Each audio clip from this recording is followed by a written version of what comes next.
you, Senna? And I'm well, I hope you are too. Well, I'm fine. How's the farm faring?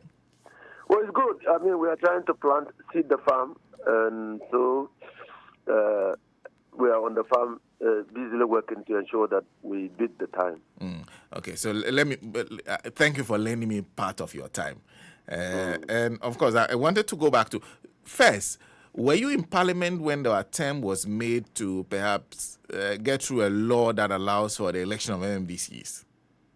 I was not only in Parliament, I was actually the linchpin. Oh, you're a ranking member of the committee? Yes. Okay. Remind us of why it failed. It failed because the amendment that was proposed by Nana Addo Dankwa Akufo-Addo's government was not comprehensive enough. It appeared to us to be some form of window dressing, because when you amend the relevant provisions of the Constitution to make the position of a metropolitan, municipal, or district chief executive electable, there are other provisions in the Constitution that ought to also be amended. For instance, the district chief executive's tenure of office is only for 2 terms, because he's appointed, and the term of office of a district chief executive is coterminous with the appointor, that is the president. Now, if we elect a district chief executive, do you still maintain the 2-term limit? Okay.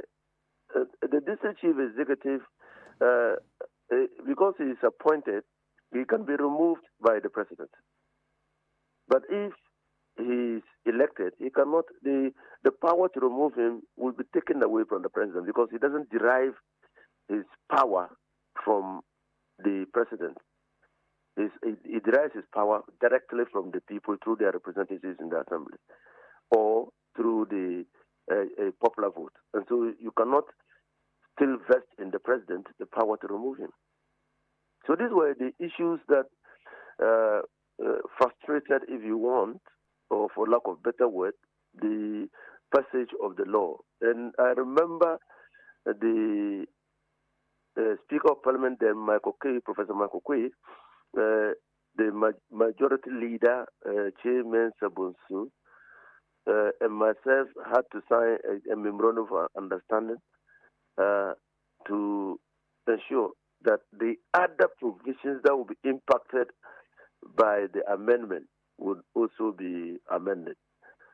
But it failed because my leadership, then led by Honorable Muntaka Mubarak, in fact, he spoke to me from South Africa, that there was no guarantee whatsoever that if we proceeded to amend the Constitution by making the district chief executive position electable, the government will carry through the other amendments that were required to give it full and effective force. And so it was rather advised that there be a comprehensive and holistic amendment to the Constitution to make it amendable. If not, we would be creating more confusion in the piecemeal amendment process. Very interesting. So, 2 things: term limits and then the power of the president. Yes. And how can you remove a district chief executive from office? Okay. And that's the power that the president has, that the DC cannot be elected through popular elections, and then the president will have the power to remove them without recourse to the people who elected him. Because if the DC is elected through popular elections, the president cannot remove him, because you then have security of a tenure. I see. But it came across like there was a disagreement over whether it should be partisan or non-partisan. Was that also not a major issue? That one was overcome. Okay. That one was overcome. So we had said that, let's first of all agree in principle that we want the district chief executive elected. And then subsequently agree whether we will do that on partisan basis or non-partisan basis. But the general principle was that we want the district chief executives to be accountable directly to the people and not to the appointors.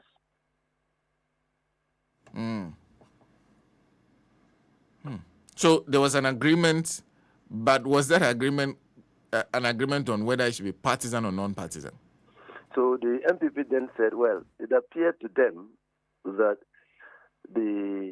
even though the whole concept, the decentralization concept, was built on a non-partisan structure, the partisan politics had infiltrated the district assembly or even local governance structure, and that we just had to give it effect.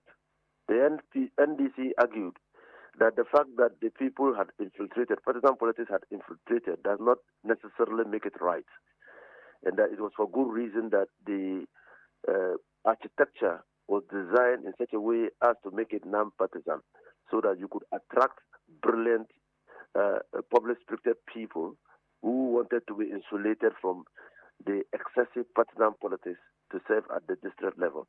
So this was the argument. I see. And since then, it looks like we haven't made much progress when it comes to the matter of election of MMDCs until President Mahama said recently that the ones that he's appointed may be the last in the line. If that is to happen, exactly what needs to be done for you?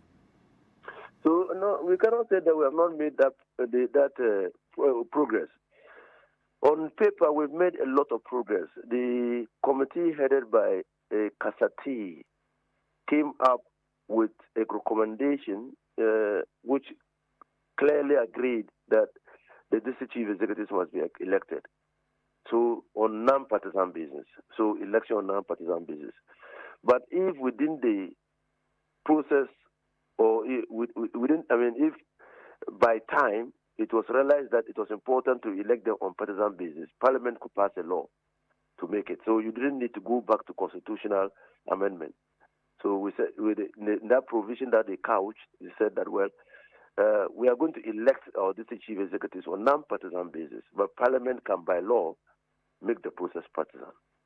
So you remove the process from constitutional amendment. So that was enough. That was significant progress and a removal of an obstacle. Now, I think that His Excellency John Dramani Mahama is trying to build on previous attempts at consolidating and giving effect to local government administration in this country by making it more democratic. Okay, and actually making it possible for the governance at the local level to be accountable and transparent. And it is part of the broader legacy setting agenda of His Excellency, the President of the Republic of Ghana, John Dramani Mahama. That look, it is important that in anything that we are doing, we deepen the democratic credentials of this country and make it in such a way that people at whatever level can feel connected with those who have been elected or appointed to represent them. And so he's sending a strong signal that his administration will want to see, and that is good for even the Constitution Review Committee that has been set up. It's given them a clear indication and position of the president on the matter of the election of the MMDCEs, that His Excellency John Dramani Mahama will want to see MMDCEs elected into office. So that's a very categorical, pointed statement made by His Excellency the President. Is this to say that, can I read the meaning into it, that he's suggesting that if the review committee finishes their work and come to the conclusion that they are, and proposes what the Kasati team proposed, or agrees to the proposal of the Kasati team, is it to say, by saying this, the president is saying, I will necessarily approve it? Well, so the president has met the Constitution Review Committee headed by Professor H. Prempe. The committee has met other former presidents, other former speakers and current speakers and all those, and collecting views.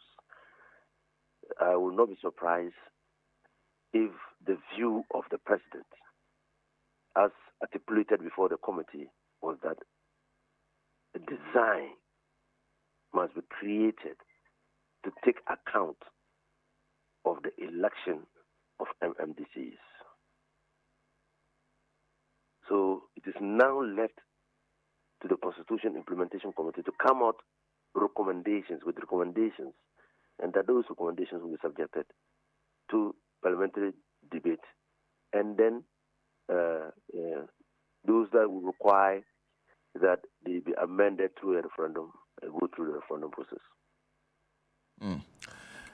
What's your own personal position on this? My personal position is to elect the DCEs. For ECs to be DCEs to be elected. That's my personal position. I've held that position since 2006. I remember in a meeting with Professor Kwame Nahoy in Kofredua, I was on the side of those who said we should elect the DCEs. I had come to Parliament in 2006. In 2009, NDC was in government, and so a lot of discussions was around the table on what to do with DCEs. And I had seen how the non-election of DCEs was impacting the performance of the members of Parliament. Because the members of Parliament owe their authority to the people within their constituency who have elected them into office. Every morning you go to an MP's house. He runs his activities as if he's in a clinic.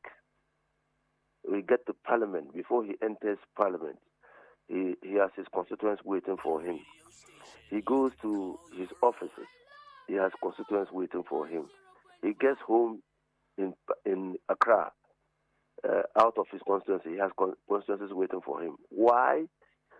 Because even though the member of Parliament doesn't control resources, he's not a development agent. He's a legislator, and he deliberates on issues of national importance and shapes policy. The people, because they elected him into office, think that he owes them a responsibility to solve their physical, or if you want, personal needs by delivering personal goods, when the MP is to deliver public goods. So I saw what was happening to be the reason that when that non-election of the MMDCE is to be the reason why a lot of pressure was being put on members of Parliament. And I felt that to distribute the pressure, you ought to look at electing DCE so that the DCE knows that he owes responsibility, accountability directly to the people. And the people can go to him. And he is a development agent. He controls a lot of resources at that level. And so that was my argument. I think that Professor Kwame Nahoy agreed with me to the extent that since it was a public debate, there was no way anybody would argue, in a way that contradicted what I had said. But there are other serious policy considerations that normally go into the appointing process. For instance, he cited, in a constituency that has got two dominant tribes, you don't want the center of power to be located within one tribe. You want to distribute that power. So if an MP is elected from one tribe, you might want to balance that power with the election or the appointment of a DCE from another tribe. Or a constituency that is predominantly one ethnic group, but there are minority groups. How do you take care of the minority interests? So these were the counter-arguments Professor Kwame Nahoy provided. And there are some difficult constituencies. You remember Usachua, when the matter came, I mean, his removal was a difficult process, okay, because he was serving an interest that was not represented. And so the fact that people thought that if you removed him, you were depriving that interest of representation in government. And so these were the arguments that Professor Kwame Nkrumah raised. But he agreed with me that in a perfect democratic setting, it is important to elect the TCEs. I mean, why?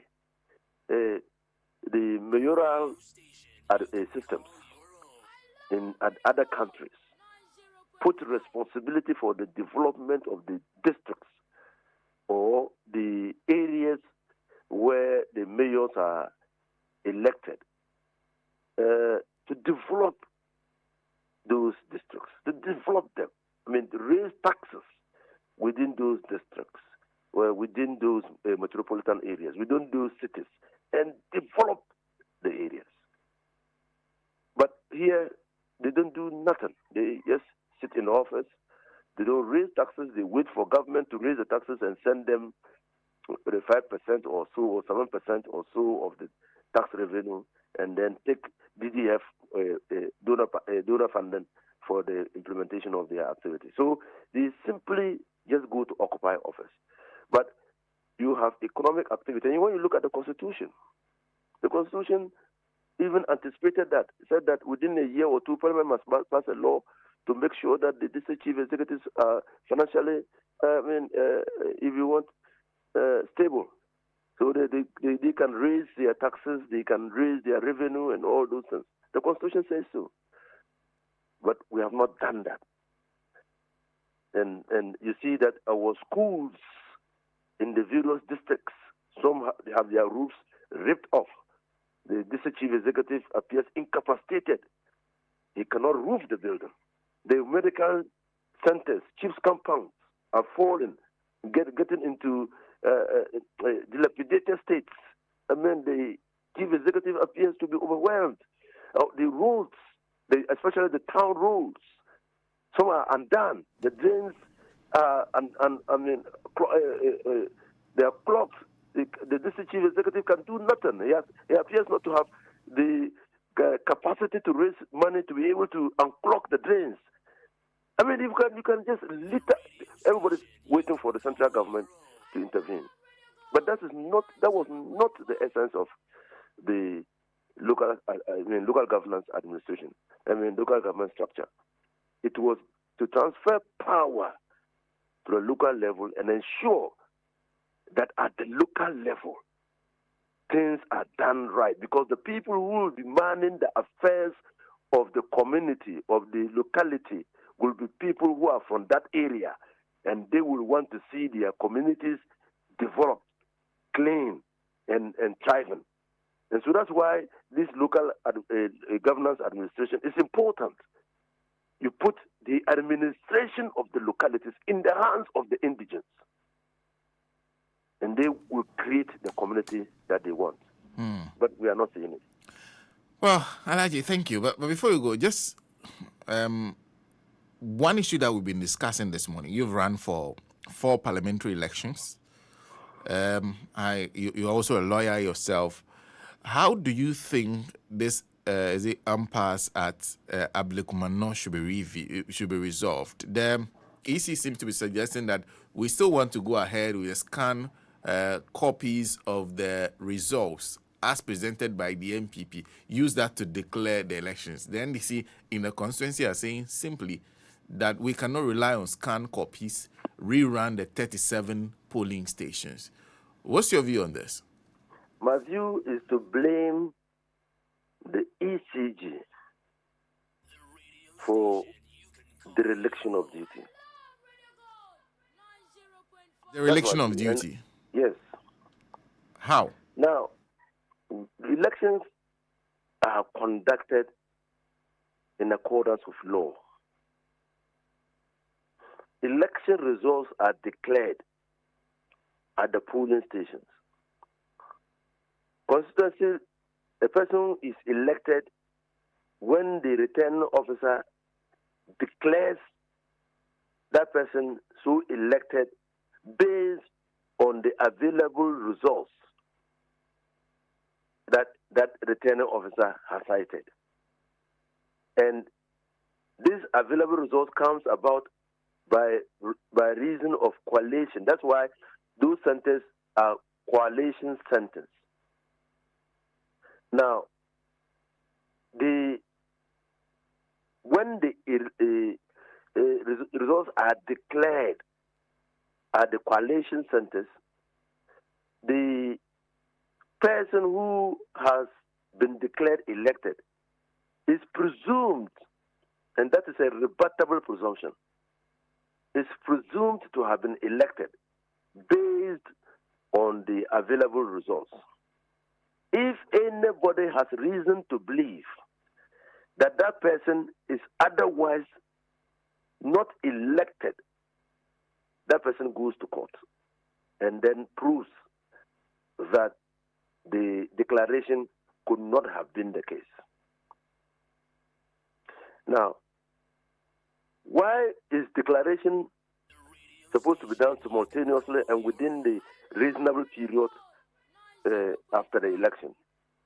So that it doesn't put unnecessary pressure on the process and the office, the electoral commissioners, to do the untoward. That's why it is expected that within 48 hours after the close of elections, we must have a reasonable idea of how the elections have gone. And all polling stations results and constituency results must be declared. Now, what the Electoral Commission has done, first, by recollating the results, was to introduce uncertainty. It is not supported by their CI, neither is it supported by the Constitution. So they use their discretion, and that discretion is what has created this problem.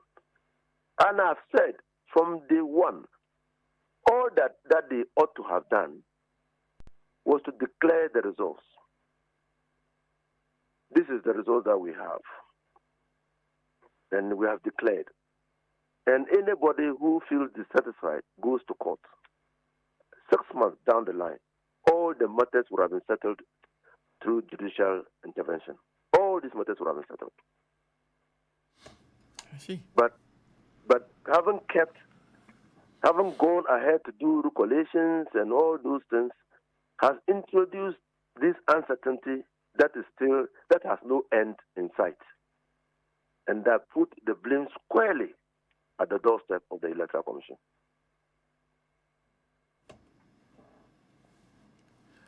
Do you have a proposed resolution? I can't hazard a resolution because my proposed resolution will not be in accordance with law. Now, you can't even rely on the documents that will be produced.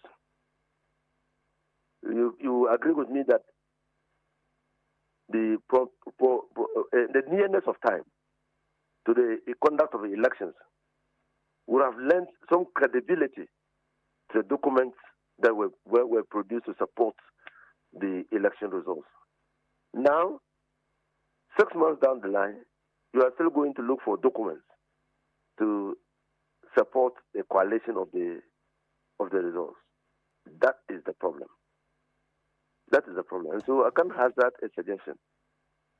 I'm thinking that in the next election, EC as an institution must learn from this experience and trust in the institutional capacity of the courts to settle election matters expeditiously, even if they make a mistake. Well, thank you. Thank you, Alhaji, for speaking to us. You're welcome. Alhaji Inusah Fuseini is Member of Parliament for TAMALE Central. Of course, he held many other positions in government, but on the privilege extended to him by his own people in TAMALE Central.